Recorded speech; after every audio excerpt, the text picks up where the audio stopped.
काल कासेगाव या ठिकाणी बोलत असताना अजितदादा पवार पक्षाचे सांगली जिल्हाध्यक्ष निशिकांत पाटील यांनी जयंत पाटील यांच्यावरती बोचरी टीका केली होती।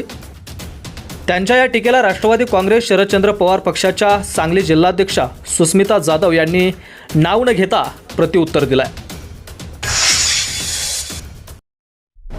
आम्ही लोकांच्या सेवेमध्ये कार्यरत असणारे कार्यकर्ते आहोत। नाईक साहेब हे आमच्या सगळ्यांचे नेते आहेत, त्यामुळे कोणाला तरी टार्गेट करण्याचे दिवस संपलेले आहेत। आता कोणाची मक्तेदारी राजकारणात राहिलेली नाही। लाखाचं 12,000 काही लोकांचं झालेलं आहे, त्यामुळे आमची स्पर्धा कोणाचीच नाही आहे। आमची स्पर्धा विकास कामाची आहे आणि सामान्य माणसाला विकासाच्या प्रवाहामध्ये आणणं हाच एकमेव उद्देश आमचे राष्ट्रीय अध्यक्ष अजितदादांचा असल्यामुळे त्याच पद्धतीनं काम या जिल्ह्यामध्ये निश्चितपणे होईल। जयंतराव पाटील साहेबांच्या मार्गदर्शनाखाली काम करणारे आम्ही कार्यकर्ते आहोत। जयंतराव पाटील गेली अनेक वर्ष काँग्रेस आणि राष्ट्रवादी काँग्रेस शरदचंद्र पवार पक्षाच्या विचारानं त्या ठिकाणी काम करत आहेत। पण समोर मला कोणाचंही नाव घ्यायचं नाही, कोणावरती या ठिकाणी टीका करायची नाही, पण समोरचा कुठलाही नेता जो एखाद्या पदावरती पक्षाच्या बसलेला आहे त्या नेत्याचा अलीकडचा फार लांब राहू देत, पण अलीकडचा या वर्षा 2 वर्षातला इतिहास काढा आणि त्यांनी किती पक्ष, किती विचारधारा आणि किती चिन्ह बदललेत याचा विचार करा। जनता या गोष्टीचा विचार करते।